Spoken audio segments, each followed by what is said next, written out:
Every single day, millions of people around the world do something no other animal on Earth does. They deliberately breathe in smoke. Not by accident, on purpose. Why would any species evolve to find something so harmful, so appealing? The answer takes us back further than you'd ever expect. Long before cigarettes existed, before agriculture, before written language, our early ancestors gathered around fire for warmth, protection, and cooked food. And where there's fire, there's smoke. For hundreds of thousands of years, humans lived in close contact with smoke almost daily. Caves used for shelter were often filled with it. Scientists believe this constant exposure did something unexpected. It didn't just make early humans tolerate smoke. Over generations, it may have shaped how the human brain responds to it. Fire meant safety. Fire meant food. And smoke became linked, deep in our biology, with comfort and survival. Thousands of years later, in the Americas, indigenous communities discovered something remarkable. A plant that, when dried and burned, produced a smoke that altered how people felt.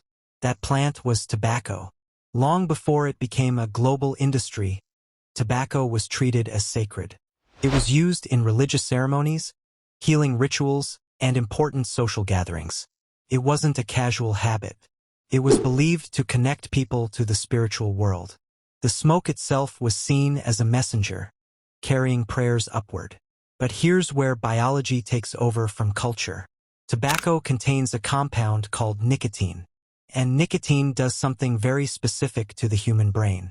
Within seconds of inhaling, it reaches the brain and triggers a release of dopamine, the same chemical involved in reward and motivation. This is the exact same system we're wired with for survival, the one that rewards us for eating, for social bonding, for accomplishing something important. Nicotine hijacks that ancient system. It tricks the brain into feeling rewarded, even though nothing beneficial actually happened. And because the effect is fast, arriving in the brain in under 10 seconds, it becomes one of the most reinforcing substances known to science. When European explorers arrived in the Americas, they encountered this practice and brought it back across the ocean. Within just a few generations, tobacco spread across continents, transforming from a sacred ritual into a massive global commodity. Manufacturing changed everything. Mass production made cigarettes cheap, convenient, and available everywhere.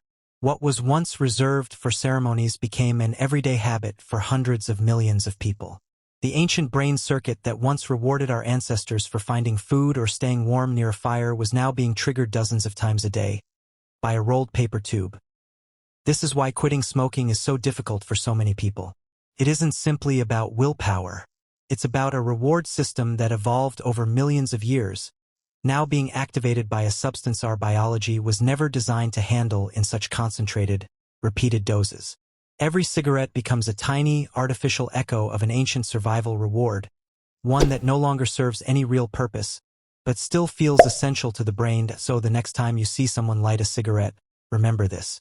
That habit isn't just a modern choice. It's connected to fire, to ancient rituals, to a reward system written into human biology long before recorded history began. Understanding where a habit comes from is often the first step toward breaking free from it. If this changed how you see something so ordinary, subscribe, because the story behind everyday human behavior is rarely as simple as it looks.